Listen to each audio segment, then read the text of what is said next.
non conosco bene la realtà di Requaro Terme, ma conosco molto bene la realtà di Sottoguda. C'è un retrogusto amaro nelle parole del primo cittadino di Roccapietore che si è visto passare sotto gli occhi la possibilità di poter accedere ai finanziamenti del bando PNRR per la rigenerazione dei borghi.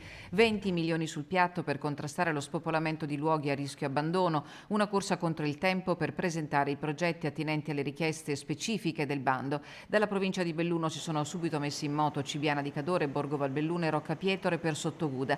La regione, cui era demandato il ruolo di valutazione delle manifestazioni di interesse, ha scelto Requaro Terme e fra i comuni esclusi è prevalso il risentimento. Abbiamo subito pensato che Sottoguda aveva tutti questi requisiti, tutte le carte in regola, abbiamo predisposto, io credo, uno studio di fattibilità il più possibile completo nel pochissimo tempo che avevamo a disposizione, forse una ventina di giorni, un mese, neanche un mese, e credevamo di avere qualche carta da giocare. Gli auspici per il recupero di Sottoguda erano e restano tali: fra i borghi certificati più belli d'Italia, bandiera arancione del Turing, all'interno di un sito UNESCO con le sue 300 unità abitative, Sottoguda è un nucleo storico che ha mantenuto la riconoscibilità della struttura. Auguro al sindaco di Requaro Terme di saper spendere al meglio questi 20 milioni.